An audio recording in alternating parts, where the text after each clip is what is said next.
Hello, my name is Kat, and I had vertical sleeve gastrectomy on August 8th, 2018.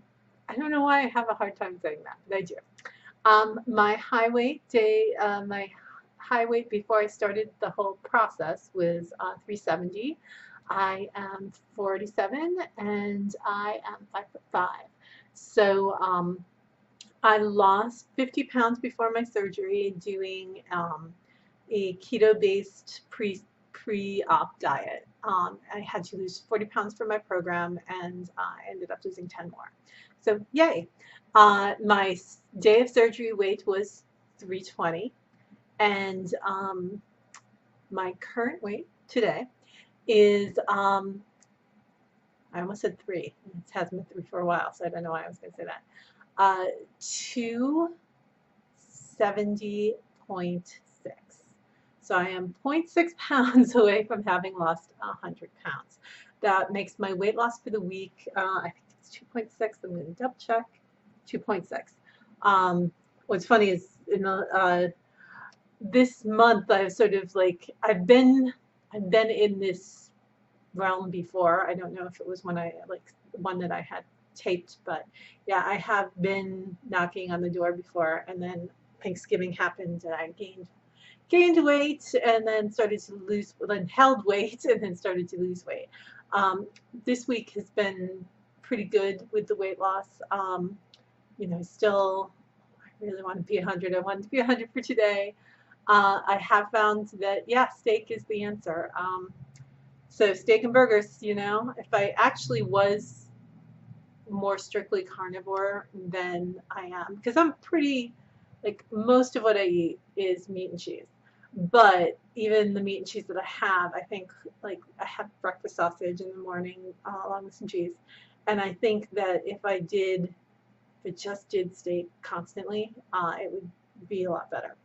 But I think I'm going to burn out if I do that, because I actually started to burn out a little bit on steak because I was eating a lot of it, and I'm just like, I'm kind of sick of it. I'm going to have it for dinner tonight, um, which is good. But, and I have to because my regular plan, weekly plan is on Sunday. My husband and I've had a tradition for years that we go to Chipotle. And my Chipotle meal has changed a lot because it used to be that I would get a steak salad and I would get rice in my salad and I would get black beans and some pita vegetables and some corn salsa. And so it was, I always thought it was pretty healthy. I found out that the salad dressing that I used to love, not healthy. So I stopped with the salad dressing. I started making my own for a while. Then I stopped with the salad. Um, and like when I went keto, I was like, okay, while I have the salad, I still had the lettuce, and I dropped the rice, I dropped the beans, I dropped the um, fajita vegetables, or asked for them to be more pepper than onions, because onions have a lot of carbs in them. Um, but then I would do, I couldn't do the corn salsa anymore. I love corn. I don't like the other salsas as much, so I dropped that. Um, but I still had the cheese and sour cream, and I would, my husband and I would split a side of guacamole, and I just put some on my salad. Um, but that modified even more. So now, post surgery, my Chipotle order is a double order of meat, barbacoa, and steak, and cheese, and that is it. I get that. I eat probably about 2 or 3 ounces there because we always used to eat there, and I always used to take like half of it home and eat it. Usually the other like we would go early. We'd go around 11, and then around 5 I would have the other half of my salad. Yeah, that doesn't happen anymore. I come home and I immediately portion out 3-ounce servings for at least 3 days. So I'm getting uh, 4 meals, 4 lunches out of that order of food, um, and I still love it. So yeah, that's my lunch for Tuesday and Wednesday. No, Monday, Tuesday, Wednesday will always be Chipotle, and then I have to figure out something for Thursday and Friday. So tonight I got a small ribeye, and I'm gonna sous vide that up. Although it is my support group night, so and I have very conflicted feelings about my support group because I do not let the woman who runs it. I can tell that she's a good person, but can be very divisive, and and she's also very imperious, and she makes pre-surgery people kind of feel, I don't know, she makes you feel bad, and she also like, I don't know, she just, I can understand that she's probably heard a lot of bullshit and she's just trying to cut to the quick and say, you know what, like there was this whole thing, like people were saying, oh, what are you gonna do for Halloween? And you know, somebody said that they were going to dress, you know, they were going to put a costume on them. They were going to wear a costume, and they were going to have their dog in a costume, and they were going to give out candy. And they were going to get candy they didn't like, so they gave, and then they give it out, and then immediately get rid of it. Now, my husband insisted that we have candy in the house for trick-or-treaters. We never get any trick-or-treaters, or we get like 2 or 3. And I didn't really want to have a bag of candy in the house. Not that I mean, I've had candy in the house before and not eaten it, but I was like, I didn't really want to have the candy in the house, but I'm like, okay, fine. He insisted. He didn't want to be that house. Because I actually work at a promotional products thing, and I'm like, well, I could bring home some like little toy things and have them and then take them back into work if they don't, you know, we don't give them away. But and the reason why I said that is because our leader was so adamant. It's like, you can't have any candy because if you have candy in the house, you will cheat. I had candy in the house. I didn't cheat. My husband took it to work the very next day. Did not have a piece of it. Did not open the bag. I was fine. The woman who said she was going to dress up and hand out candy, she didn't cheat. I know this because I'm on a Facebook group with people, and she didn't cheat. But her you know, like she did what she wanted to do, but she was made to feel so bad about it. She doesn't want to go to support group anymore, and because she was like very dismissive of her and her lifestyle. It's like, she wants to dress up her dog and her dog isn't biting her. Let her do what the hell she wants to do. It doesn't matter. It doesn't impact you. Don't make fun of somebody for doing that. I don't know. That just, it doesn't seem helpful. And she also is like, you know, very adamant about the, you know, don't plan to cheat. Like, don't say, you know, I'm going to, for my birthday, I want to have a piece of cake, or I want to have a cookie, or I'm going to this place and I want to have blank. So I'm going to plan for that. That is like anathema. There's a word there that I can't think of.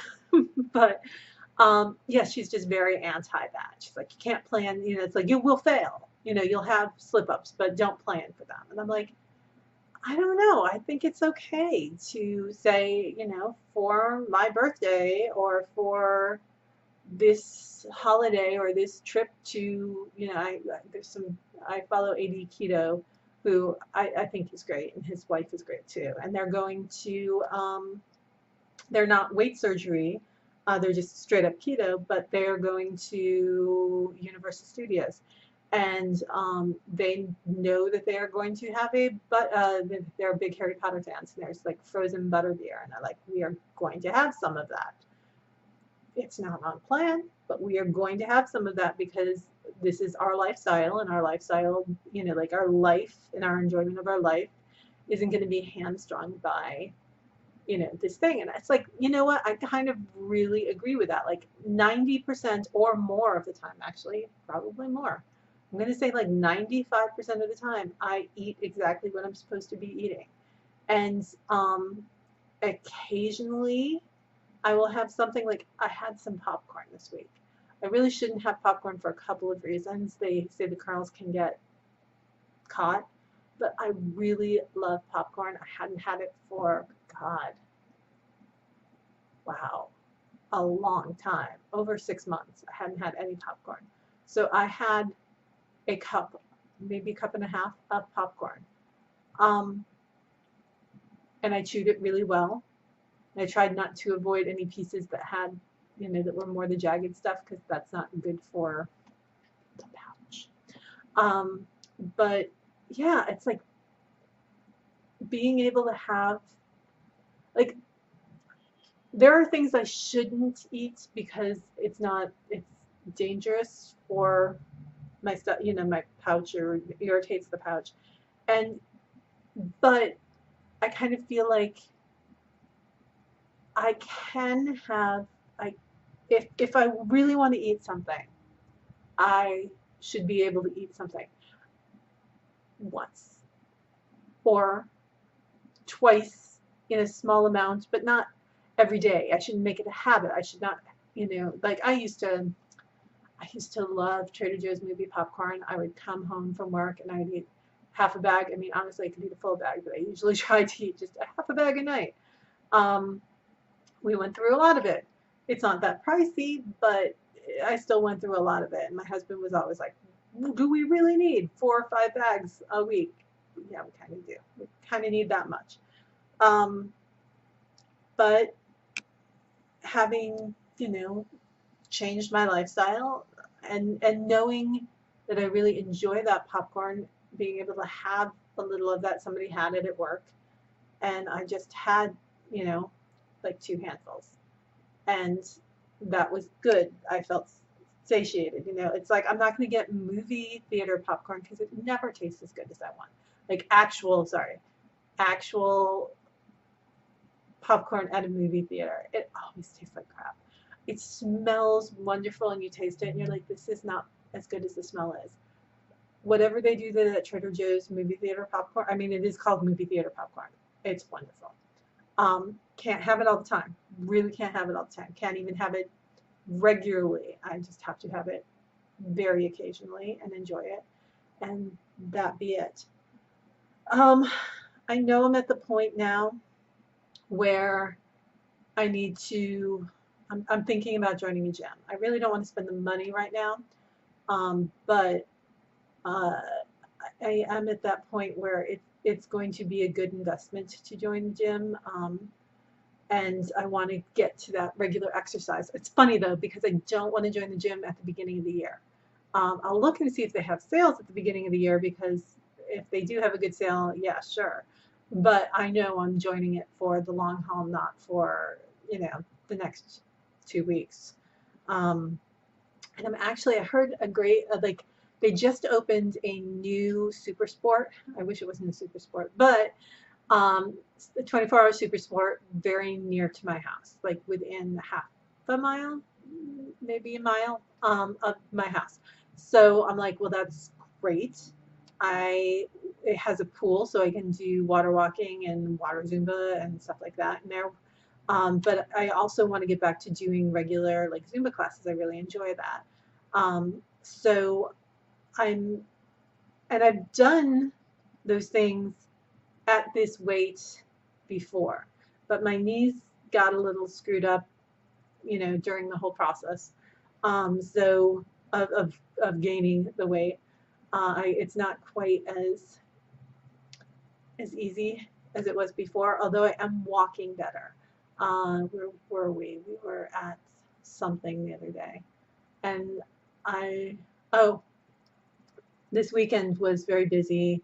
My husband and I did a little bit of shopping, but we were at a party, we were at a event, and then we walked. My husband was at a rehearsal, and then there was a performance later, and in between we walked to a restaurant to get food, and I could really walk, and I could walk not at my old rate of walking. I spent my early 20s in New York City and developed the New York City walker stride, which is a fairly quick get out of my way stride. So that was something that I wasn't sure if I was going to get back, but it started to come back. It's still bothering me a little bit, which is why I'm not 100% that I could do a full class. I suppose I should just do a video at home and see how far I get. But yeah, that is something that I am interested in, getting back to. So, do I start at the gym yet, or do I wait a little bit while? We'll see.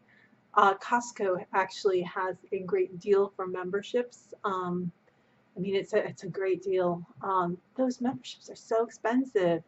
Um, there's not a Y close to me, or at least one that would be convenient. This gym would be convenient, but if I go and get my membership through Costco, it's $700, and you just pay, and that's your initiation and everything, and your dues for 2 years. So it's just 2 years. You pay $700. It's all done, which is cheaper than a Super Sport membership in any other way that I've been able to look it up. I will do a 3D, excuse me, a 3-day membership trial, just because I want to try out some of the classes. And if I hate the instructors, then I probably won't get a membership, because I am so dependent on teachers. So if I really hate an instructor, I won't do it. But I know there's usually sales on memberships at the end of the year, so because they want to get you hooked and then hope you don't come back. It's where the gyms do that. They want you to join so you don't come. But anyway, that was my week and a lot of rambling. I hope you guys are doing well, and I'll see you next week. Actually, I think this Saturday is my 4-month check-in, which is weird because I've already had my 16th week, and this is actually my 17th week. But yeah, that's my 4-month check-in officially, because it's the 8th. So I will see you then.